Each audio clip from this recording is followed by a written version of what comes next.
The letter trembled in my hands as I stared at the familiar handwriting.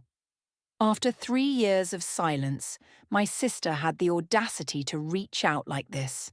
I crumpled the paper and hurled it across the room, watching it bounce off the faded wallpaper of our family's living room. My name is Nancy, and I'm the one who had to pick up the pieces when my sister Jenna destroyed everything we had. Nancy, what was that noise? Mom called from the kitchen. The smell of her signature meatloaf wafted through the house, a comfort that couldn't quite reach me today. Nothing, Mom. Just dropped something. I retrieved the crumpled letter, smoothing it against my leg. The words jumped out at me again. I'm sorry, I need help. 3 years ago, Jenna hadn't just stolen money, she'd stolen our future. Dad's retirement fund, Mum's antique jewellery collection, even my college savings.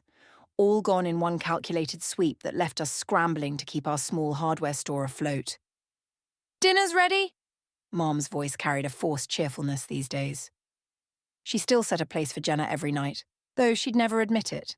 I found Dad at his usual spot at the kitchen table, glasses perched on his nose as he pored over the store's accounts. The lines on his face had deepened since that day, and his hair had gone completely grey. Look what came today, I said, sliding the letter across to him. His hand trembled slightly as he picked it up. Where did this come from? Postmarked from Boston. I sat down, watching his expression carefully. She wants money, doesn't she? Mom turned from the stove, spatula frozen mid-flip. Who wants money? Jenna, Dad said, his voice barely above a whisper. The spatula clattered to the floor. Mom's face went pale, but she quickly bent to retrieve it, hiding her expression. What does she say? Says she's in trouble. Says she's sorry. I couldn't keep the bitterness from my voice. Like sorry fixes anything. Nancy, Mom said softly, placing a hand on my shoulder. She's still your sister. A sister who left us drowning in debt? Who disappeared right after Dad's heart attack? I stood up, shrugging off her touch. The store barely survived. I had to drop out of college to help run it. Maybe she's changed, Mom whispered, but even she didn't sound convinced. Dad cleared his throat. There's more. He held up the letter. She's coming home. The words hit like a physical blow. What? When? Tomorrow. He folded the letter carefully, his movements deliberate. Says she'll be at the bus station at noon. We're not picking her up, I said firmly. Let her walk. Nancy, Mum pleaded, we should at least hear what she has to say. I'll pick her up, Dad said, his voice tired. Alone. I grabbed my jacket from the hook by the door. I need some air. The bell above the hardware store door chimed as I entered. The familiar smell of wood and metal calmed me somewhat. Derek looked up from behind the counter, his easy smile fading when he saw my face. What's wrong? He asked, coming around to meet me. She's coming back, I said, collapsing onto a stack of feed bags. Jenna. Shit. He sat beside me, our shoulders touching. When? Tomorrow. And get this, she's asking for help. After everything she did? Derek shook his head. What are you going to do? I pulled out my phone, showing him the text I'd just received from Penelope, our old friend. Heard Jenna's coming back. There's something you need to know. I'm going to find out exactly what she's been up to these past 3 years, I said, typing a quick response to meet Penelope for coffee. And then I'm going to make sure she faces every consequence she deserves. Derek touched my arm. Just be careful, okay? Last time Jenna showed up, she left a crater in her wake. That's exactly why I can't let her hurt us again. I stood up, straightening my jacket. The store's finally turning a profit. Dad's health is stable. Mum's starting to smile again. I won't let her destroy that. The store's bell chimed again as a customer entered. Derek squeezed my shoulder before heading back to the counter. I watched him help the elderly woman find the right size screws for her cabinet, his patience and kindness a stark contrast to the storm brewing inside me. My phone buzzed again. Penelope. Meeting now, the diner. It's about Xavier. I didn't recognize the name, but something in Penelope's urgency sent a chill down my spine. Whatever Jenna had been up to, whatever trouble she was in now, it was bigger than just stolen money and broken trust. Tomorrow my sister would come home. But the Jenna who left us isn't the only one who's changed. I'm not the same trusting little sister she left behind, and this time, I'll be ready for her. The bus wheezed to a stop in a cloud of exhaust, and my heart hammered against my ribs. Despite my resolution to stay away, I'd followed Dad to the station, watching from my parked car across the street. A handful of passengers shuffled off, and then I saw her. Jenna looked nothing like the polished sister who'd disappeared 3 years ago. Her designer clothes were replaced by worn jeans and a faded sweater. Her once sleek hair hung limp around her shoulders. Dad stepped forward and I watched their awkward embrace through my windshield. No tears, no dramatic reunion, just uncertainty hanging between them like fog. My phone buzzed. Penelope's message from last night still haunted me. Xavier isn't someone you want in your life. If Jenna's involved with him, run. Oh. I'd barely slept after our meeting at the diner, Penelope's warnings echoing in my head. Now, watching Jenna climb into Dad's truck, I couldn't shake the feeling that trouble had just rolled into town on that Greyhound bus. The store bell chimed when I pushed through the door. Derek looked up from restocking shelves. How'd it go? Dad picked her up. They're probably at the house now. I grabbed an inventory clipboard, needing something to keep my hands busy. I couldn't face her yet. Nancy, Derek's voice was gentle. You'll have to eventually. I know. I scribbled random numbers on the sheet. But after what Penelope told me... The bell chimed again. I turned and there she was. Jenna stood in the doorway looking smaller than I remembered. Dad hovered behind her like an uncertain shadow. Nancy, she said, her voice cracking. I didn't expect to find you here. I gripped the clipboard tighter. Where else would I be? Someone had to keep the store running. She flinched at my tone. I know, I don't know. I don't remember much, actually. Convenient, I snapped. Nancy, Dad warned. Your sister's been through something. The doctors say. Doctors, I cut in. Jenna stepped forward, wringing her hands. I woke up in a hospital in Boston 3 months ago. They said I had retrograde amnesia from a head injury. I can't remember anything from the past few years. I laughed, the sound harsh even to my own ears. Really? Amnesia? That's what you're going with? It's true. Tears welled in her eyes. I remember growing up here. Remember you and Mom and Dad, but then everything goes dark around the time the time you stole everything we had. Nancy, please, Dad interrupted. Let's discuss this at home. Your mother's preparing lunch. Fine. I thrust the clipboard at Derek. Can you handle things here? He nodded, giving me a look that clearly said, be careful. The drive home was silent. I followed Dad's truck, watching Jenna's head bow forward in the passenger seat. When we pulled up to the house, Mum was waiting on the porch, twisting her apron in her hands. Oh, Jenna, she breathed, pulling her into a hug. You're so thin. I brushed past them into the house, heading straight for the kitchen. The table was set with Mom's best china, the few pieces Jenna hadn't taken. I made your favourite, Mom called after Jenna, chicken pot pie. We sat around the table like some twisted version of our old Sunday dinners. Jenna picked at her food, darting nervous glances at each of us.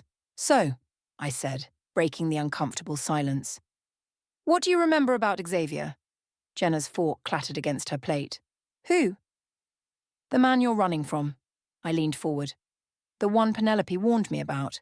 I don't know any Xavier. But her hands were shaking as she reached for her water glass. Funny, because Penelope says he's been asking around town about you. Says he's dangerous. Nancy, that's enough, Mom pleaded. No, it's not. I stood up, my chair scraping against the floor. She shows up with this convenient amnesia story right when some dangerous man is looking for her? We deserve the truth. Jenna burst into tears. I'm telling the truth. I woke up in the hospital and everything before that is just fragments. Sometimes I get flashes. A man's angry face running through the rain, a red door, but nothing makes sense. The doctors confirmed her condition, Dad said quietly. They sent her medical records. Records can be faked. But I felt my certainty wavering as I watched Jenna curl in on herself, looking lost and scared. I know you have no reason to trust me, she whispered. But I came home because because even though I can't remember what I did, I know this is where I belong, where I feel safe. Mom reached across the table and took her hand. You are safe here, sweetheart. I looked at my sister, really looked at her. The dark circles under her eyes, the way she kept glancing at the windows, the slight tremor in her hands. Either she was the world's best actress, or she was genuinely terrified of something, or someone. You're actually buying this? I paced across Derek's office in the back of the store while he sorted through a stack of invoices. She's been here a week, and everyone's acting like she's some lost lamb who found her way home. Have you considered that maybe she is telling the truth? Derek set down his pen. I saw her yesterday at the grocery store. She looked terrified when someone dropped a jar of pickles. That's not acting, Nancy. I slumped into the spare chair. But the timing, with what Penelope said about Xavier. The office door burst open. Penelope rushed in, her face flushed. He's here. In town. Who? Xavier. I stood up so fast my chair toppled backward. I saw him at the coffee shop. Penelope's hands shook as she pushed her hair back. He was asking questions about Jenna, about your family's store. Derek moved to close the office door. What does he look like, in case we need to watch out for him? Tall, expensive suit, salt and pepper hair? Has this weird scar above his right eyebrow. Penelope hugged herself. Nancy, he's not just some angry creditor. The things I've heard. Tell me, I demanded. He runs some kind of investment scheme, targets vulnerable people, gets them to invest everything they have. Then he... The store bell chimed. Through the office window, I saw Jenna wandering between the aisles, running her fingers along the shelves like she used to when we were kids. I should go, Penelope whispered, eyeing the door nervously. If he sees me talking to you... After she left, I watched Jenna through the window. She picked up a packet of flower seeds, staring at them with such intensity you'd think they held the secrets of the universe. She used to help Mum with the garden, I said quietly. Every spring they'd plan it together. Derek touched my shoulder. Maybe that's a real memory, Nancy. Maybe she's not lying about everything. I shrugged off his hand and walked out to the store floor. Need something? Jenna startled, nearly dropping the seeds. It felt familiar here. Safe. Right. Because you're so scared of this Xavier person you can't remember. Her face went white. How do you know that name? So you do remember him? No, I mean, when you said it at dinner that first night, something felt wrong, like being dunked in ice water. She gripped the seed packet tighter. Nancy, I know you hate me. I don't hate you. The words surprised me as much as her. I can't trust you. Fair enough. She set the seeds down carefully. But someone's been watching the house. I saw a black car parked across the street last night, and this morning, when I went for a walk, I swear someone was following me. I thought of Penelope's warning. What else do you remember? Any fragments about money, investments? She pressed her fingers to her temples. Sometimes I dream about papers. Lots of papers with numbers. And a red door. There's always this red door, but I can't remember what's behind it. Jenna? Mum's voice called from the front of the store. Ready for your doctor's appointment? Coming. She turned to go, then hesitated. Nancy, thank you for letting me stay, even if you don't believe me. After she left, Derek emerged from the office. You thinking what I'm thinking? That we need to find that red door? I grabbed my jacket, already on it. Penelope mentioned Xavier was asking about properties around town. Let's start there. We spent the afternoon driving around, checking every red door we could find. Nothing triggered any recognition when we showed the photos to Jenna later. That night, I couldn't sleep. Around midnight, I heard movement downstairs. I crept down to find Jenna sitting at the kitchen table, crying over a cup of tea. Another nightmare? I asked, making her jump.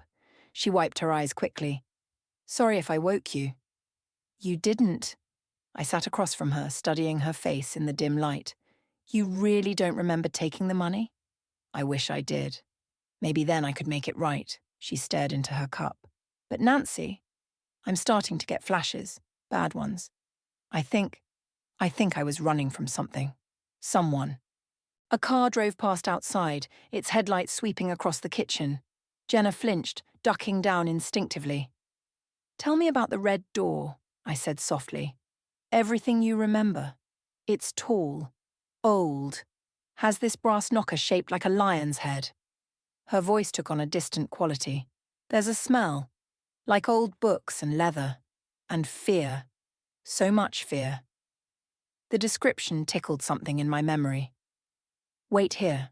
I ran upstairs and grabbed my laptop, pulling up the local real estate listings.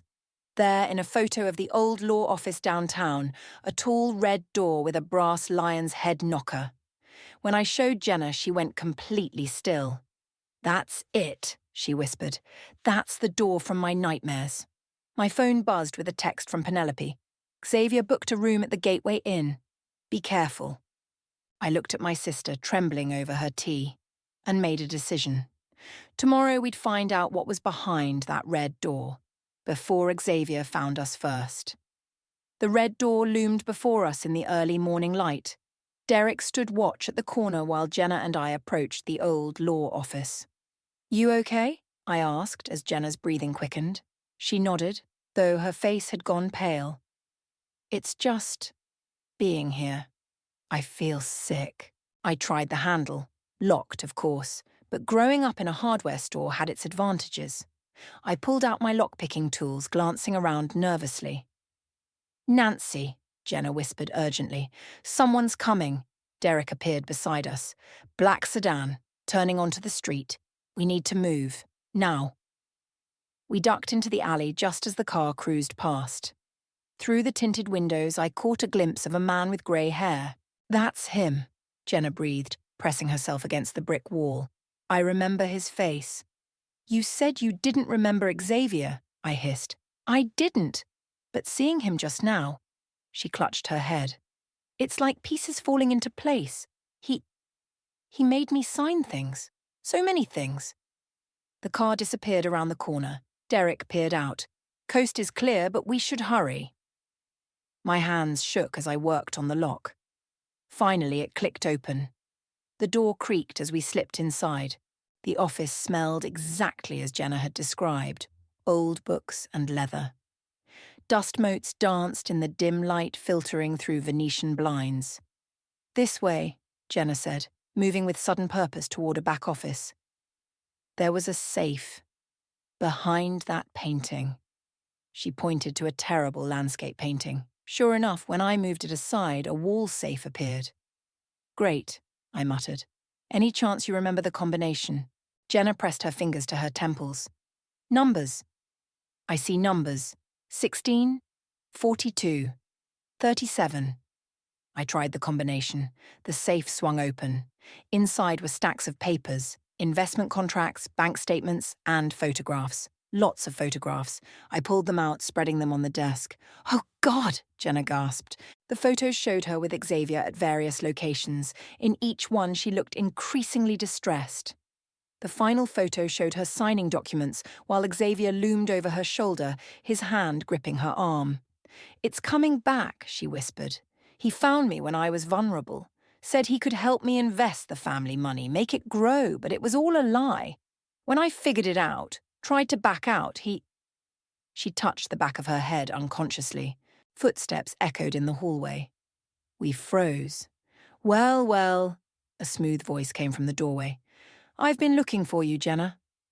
Xavier stood there, expensive suit pristine, scar visible above his eyebrow. Two men flanked him. "The prodigal daughter returns home," he continued, stepping into the office. "With her sister, no less. How touching." I moved in front of Jenna. "Stay back." He laughed. "Or what? You'll call the police. Please do. I'm sure they'd be very interested in how you broke into my office." "Your office?" Derek appeared behind Xavier's men. "According to county records, you're squatting here illegally." Xavier's smile faltered slightly. "This is a private matter between me and Jenna. She owes me quite a bit of money." "No." Jenna's voice was stronger now. "You stole that money. You forced me to sign everything over, threatened my family if I didn't cooperate." "Prove it." Xavier stepped closer. "It's your word against mine. And with your convenient amnesia story, I held up my phone. Actually, this entire conversation is being recorded, including your admission that you're occupying this office illegally. And I've got plenty more evidence, Penelope's voice rang out. She stood in the hallway holding up her phone. 3 years' worth of documentation about your investment scams. The FBI is very interested. Xavier's face contorted with rage. He lunged forward, but Derek was faster, tackling him while his men scattered. You stupid girls, Xavier snarled from the floor. You have no idea what you're dealing with. No, you don't know what you're dealing with, I said, helping Jenna gather the evidence from the safe. This is our town, our family. And you messed with the wrong sisters. Sirens wailed in the distance, growing closer. I called them when I saw his car circle back, Penelope explained. Been working with them for months, building a case. As the police led Xavier away in handcuffs, I watched Jenna sink into a chair, tears streaming down her face. I remember everything now, she said. I was so stupid, so desperate to help after Dad's heart attack. Xavier promised he could triple our money. When I realized it was a scam, I tried to get it back, but he... She touched the scar hidden in her hairline. The doctors said the trauma blocked everything out. I knelt beside her. Why didn't you come home sooner? I was ashamed and scared he'd hurt you all. She looked at me pleadingly. Nancy, I know I can never make up for what happened, but we'll figure it out, I said, surprising myself by taking her hand. But first, we need to tell Mom and Dad everything. As we left the office with our evidence, I realized something had shifted. The sister I'd wanted to punish was also a victim. The question now was, where did we go from here? Mom's teacup clattered against its saucer as Jenna finished explaining everything. Dad sat stone-faced, his hands gripping the kitchen table's edge. So, the money. Mom's voice trembled. It's really gone? Not all of it, Penelope interjected, spreading documents across the table. Xavier kept meticulous records. We can trace where most of it went. But getting it back won't be simple, I added. The FBI agent said these schemes are complicated. Money gets moved through dozens of accounts. Dad finally spoke, his voice rough. Why didn't you tell us, Jenna, when he first approached you? Because I thought I could fix everything. Jenna's eyes welled up. After your heart attack, when the medical bills started piling up, I was desperate. Xavier seemed so convincing, so professional. The doorbell rang, making everyone jump. Derek peered through the window before opening the door. A woman in a sharp suit entered, carrying a briefcase. I'm Agent Sarah Morris, she announced. We need to discuss your options regarding Xavier's assets. For the next hour, we listened as Agent Morris laid out the complicated process of asset recovery. Xavier had properties, accounts, investments, all built on stolen money from dozens of victims. The good news, she said, is that your family's case is strong. The bad news is that legal proceedings take time. We don't have time, Dad muttered. The store's mortgage. I have an idea, Jenna said quietly. We all turned to look at her. My old apartment in Boston, I remember now. There's a storage unit. Xavier made me keep documents there, backup records of everything. Agent Morris leaned forward. Where exactly? I can show you. Jenna stood up. We should go now, before his associates clear it out. Hold on, I said. You're not going alone. Nancy's right, Derek agreed. I'll drive. 2 hours later, we were speeding toward Boston in Derek's SUV, with Agent Morris following in her government vehicle. Jenna sat beside me in the back seat, getting paler as we got closer to the city. You okay? I asked. She shook her head. What if they're already there? Xavier's people? That's why we brought backup. I nodded toward Agent Morris's car. The storage facility looked abandoned, its metal doors rusted and paint peeling. Jenna led us to Unit 237, hands shaking as she entered the code. The door rolled up to reveal stacks of boxes and filing cabinets. Agent Morris immediately started photographing everything. Here, Jenna called, pulling out a red folder. This is... Oh no. What? I rushed over. These aren't just Xavier's records. She flipped through pages frantically. There's evidence against his whole network. Names, dates, account numbers. Nancy, these people are dangerous. A car door slammed outside. Derek peered out. Black SUV just pulled up. Two men, looking like they mean business. Get what you can, Agent Morris ordered, drawing her weapon. I'll handle them. We stuffed documents into bags while Agent Morris confronted the men outside. Their angry voices carried through the thin walls. We need to find another way out, Derek whispered. I spotted a maintenance door at the back of the unit. There! We slipped through just as shouting erupted, followed by the sound of running feet. The maintenance corridor was dark and narrow, leading to a maze of passages. Left, Jenna said suddenly. I remember this place. There's an exit to the parking lot. We emerged into bright sunlight, blinking. Agent Morris's voice crackled over a radio, calling for backup. My car's around the corner, Derek said. Run! We peeled out of the parking lot just as more black SUVs arrived. In the rear-view mirror, I saw Agent Morris had the two men on the ground, backup units screaming in. Did we get enough? I asked, heart pounding. Jenna clutched the bags of documents. More than enough. This isn't just about our money anymore, Nancy. This could bring down their whole operation. My phone buzzed. A text from Penelope. Xavier made bail. Watch your backs. I showed Jenna the message. She went rigid.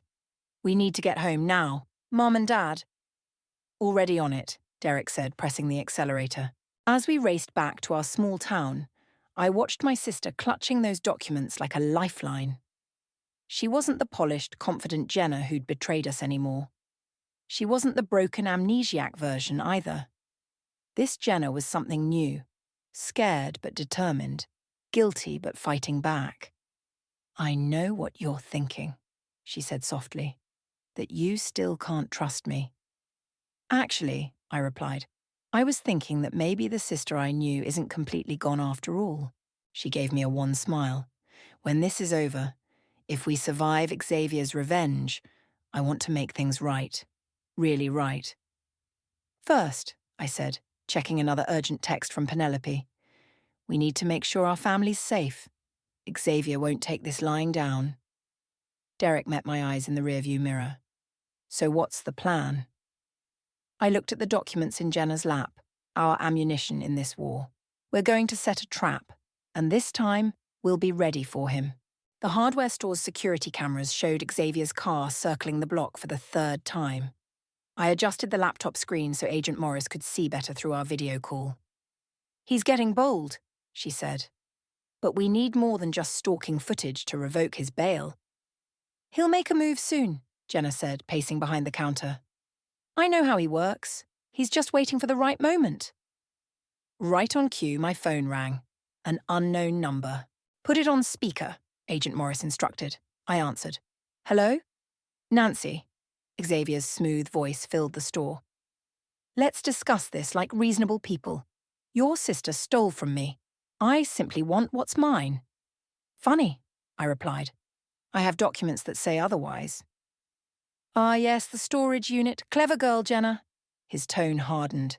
But you've both made a serious mistake. Those documents aren't just mine. My associates are displeased. Is that a threat? A warning. Return everything by midnight, and this ends peacefully.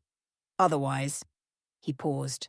Well, it would be a shame if something happened to your parents' store, or your father's heart condition acted up again.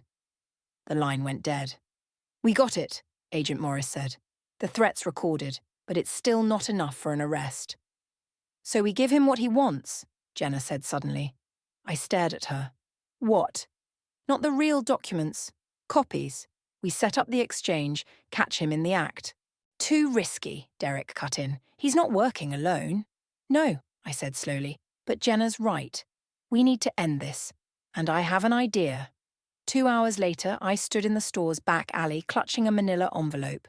Security cameras hidden in the dumpsters recorded everything, feeding directly to Agent Morris's team parked around the corner. A black sedan pulled up. Xavier stepped out, alone. Where's Jenna? He demanded. Safe. Where's the money? He smiled coldly. Show me the documents first. I pulled out a single paper. Even in the dim light, his eyes locked onto it hungrily. "The master list of accounts," I said. "Everything else is insurance." "Insurance?" He stepped closer. "You really think we'd trust you? The rest is with a lawyer. If anything happens to my family, it all goes public." He reached for the paper. I stepped back. The money first. Xavier opened his car door, pulled out a briefcase. 50,000, a gesture of good faith. Our family's worth a lot more than that. Return my documents, and we'll discuss full compensation. A noise behind me. Footsteps. I turned to see two men emerging from the shadows. "Really?" I said. "I thought we were doing this alone." Xavier shrugged. "Insurance, as you said." Suddenly the store's back door burst open. Jenna appeared, wild-eyed. "Nancy, Dad's having another heart attack." Xavier's face lit up with cruel satisfaction. "How unfortunate. Perhaps if you'd been more cooperative." "You bastard," I snarled, dropping the envelope. "If anything happens to him—" "You'll what?" He nodded to his men, who moved forward.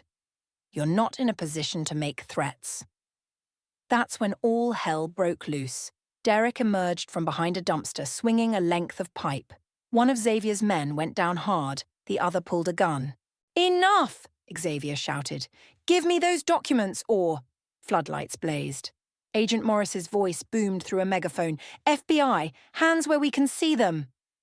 Cars screeched into the alley from both ends. Xavier's remaining man dropped his weapon. But Xavier himself moved with surprising speed, grabbing me and pressing something cold against my ribs. "Back off," he growled, "or she dies." "It's over, Xavier," Jenna said calmly, stepping forward. "Look up."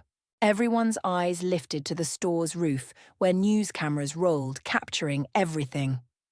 "Live stream," I gasped as Xavier's arm tightened around me. "Everything that just happened. It's already online. Your associates can see exactly how you handled this." His grip faltered. That's all I needed. I drove my elbow back just like Dad had taught me in self-defense class. Xavier stumbled. Agents swarmed in. As they cuffed him, Xavier spat, "You have no idea what you've done. They'll come for all of you." "Actually," Agent Morris approached, holding up her phone, "your associates are already turning themselves in. Amazing what happens when you expose a criminal enterprise on live TV." "And Dad?" I turned to Jenna. She smiled. "Having coffee with Mom inside. The heart attack was his idea, actually." I sagged against Derek, watching Xavier being led away. "It's really over." "The money recovery process starts tomorrow," Agent Morris said. "It'll take time, but you'll get most of it back." Jenna touched my arm hesitantly. "Nancy, I pulled her into a fierce hug, surprising us both. "I know. Me too." Later, as police lights flashed and reporters gathered, our family huddled in the store office. Dad looked at the security footage playing on loop on local news. "My girls," he said gruffly, pulling us close. "Both of you. Together." Mom wiped her eyes. "Now, about rebuilding." I looked at Jenna, saw my own determination reflected in her face. We had a lot to repair, the store, our family, our trust. But for the first time in 3 years, it felt possible. 3 months after Xavier's arrest, I stood in the hardware store, watching Jenna help a customer find the right shade of paint.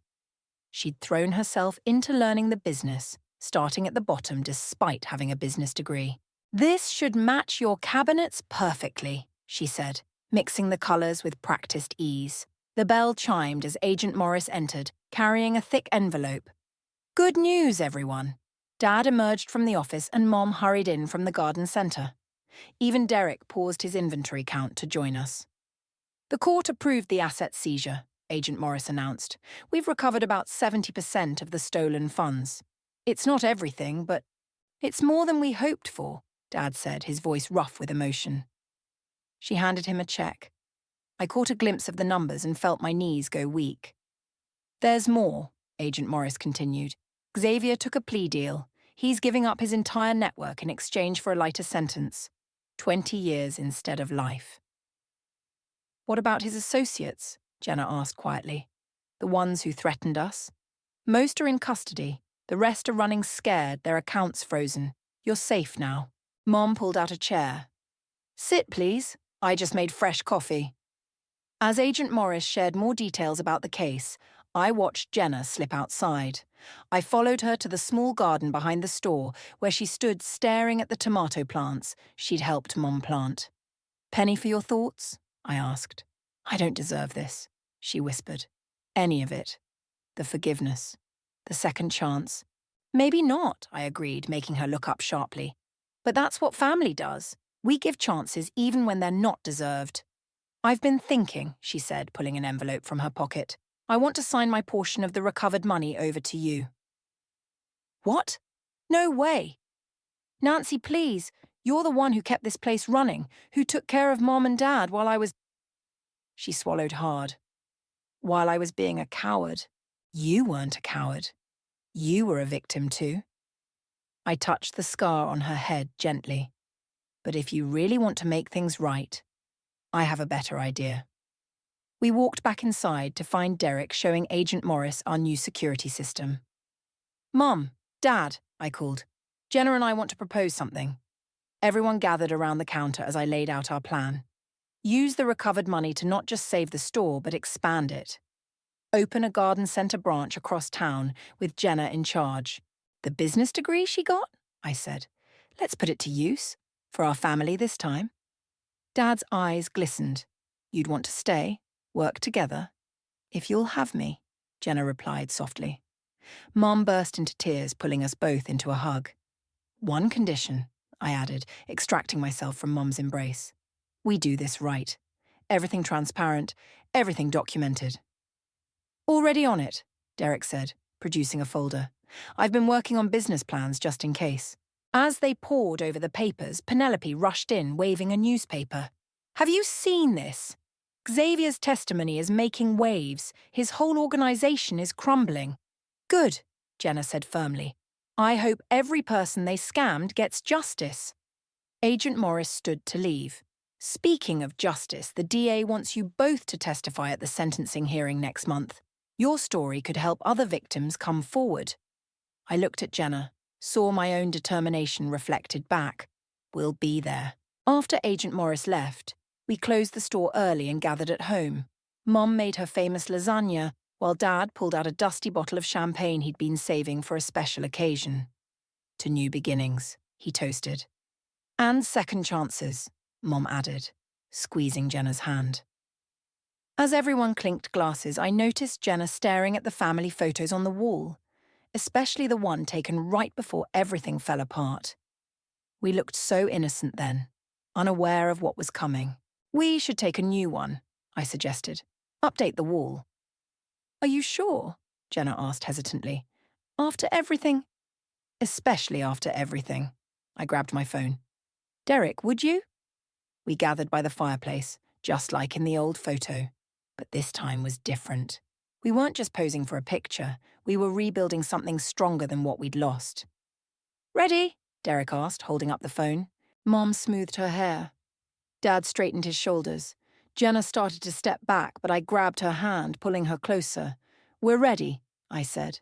The camera clicked, capturing not just our faces, but our future. The road ahead wouldn't be easy. Trust takes longer to rebuild than bank accounts. But looking at that new photo, I saw something I hadn't seen in 3 years. Hope. Jenna squeezed my hand. Thank you, she whispered, for giving me a chance to make things right. No, I corrected her, for giving us all a chance to make things better. The garden centre's grand opening banner fluttered in the spring breeze. Customers streamed through the doors while Jenna directed traffic with the confidence of someone who'd finally found her place. The orchid display needs restocking, she called to one of our new employees. And can someone help Mrs. Peterson with those bags of mulch? I watched from the connecting pathway between the original hardware store and our new addition. The space that had once been an empty lot was now transformed into a thriving business. Quite a change, Derek said, appearing beside me with a clipboard. Both the place and your sister. Speaking of change, I nodded toward the parking lot, where a familiar government vehicle pulled in. Agent Morris stepped out, accompanied by a couple we'd met at Xavier's sentencing, other victims of his scheme who'd become friends during the trial. "We were in the area," Agent Morris said, approaching. "Thought we'd see how the expansion turned out." "Perfect timing," Jenna said, joining us. "We're about to do something special. Mom? Dad? Can you come here?" Our parents emerged from the hardware store. Mom carried a small box while Dad held what looked like old papers. "Remember these?" Jenna took the papers from Dad. "The original store receipts from when Grandpa first opened this place?" She laid them on the counter next to our new digital register. The contrast was striking. 60 years of family history spanning the gap between then and now. "And this," Mom opened the box, revealing Grandma's old garden trowel, "was what started our first garden center display, back when it was just a few plants by the front door. Which is why," I said, pulling out a fresh trowel, "we're planting this rose bush together, right here where the old store meets the new." Dad cleared his throat, clearly emotional. "Your grandfather always said a business is only as strong as its roots." We took turns breaking the soil, first Dad, then Mom, Jenna, and finally me. As we planted the rosebush together, I remembered all the times I doubted we'd make it here. All the nights I'd stayed up wondering if our family could ever be whole again. "Nancy," Jenna's voice pulled me back, "would you do the honors?" She handed me the watering can. As I sprinkled water on the freshly planted rose, customers gathered around, drawn by the simple ceremony. "My sister and I," Jenna addressed the small crowd, her voice clear and strong, "learned the hard way that success isn't just about profit. It's about integrity, community, family. And second chances," I added, meeting her eyes. Penelope arrived with a cake decorated with both store logos, the original hardware store hammer and the new garden center flower. As we shared slices with customers and friends, I overheard snippets of conversation that would have seemed impossible a year ago. "Your sister's great with plant advice. The hardware store's inventory system is so much better. Both of you girls have done your parents proud." Later, as the celebration wound down, Jenna and I sat on the new garden center's patio furniture display, watching the sunset paint the sky in shades that matched our spring flower collection. "I got a letter from Xavier's Victims Support Group," Jenna said quietly. "They want me to speak at their next meeting, share my story." "Are you going to do it?" She nodded. I think helping others heal might help me heal too." "Want company?"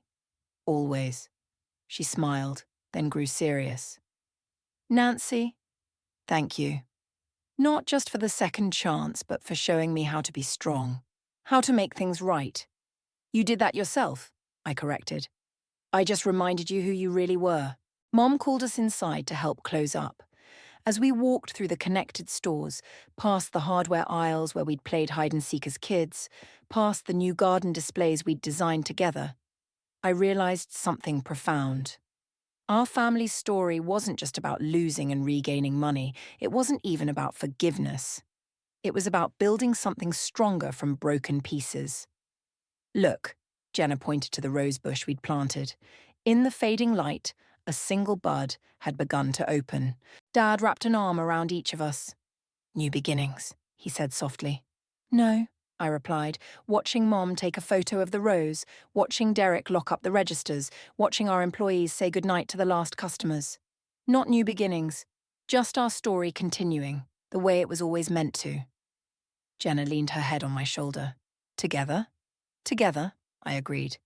The store lights dimmed, but the garden lights we'd installed sparkled to life, illuminating the path between old and new, between past and future. Tomorrow would bring new challenges, new opportunities, new chances to prove that trust, once rebuilt, could be stronger than ever. But tonight, watching our family's legacy bloom under the stars, I knew we were ready for whatever came next. Not because we were perfect, but because we were whole again.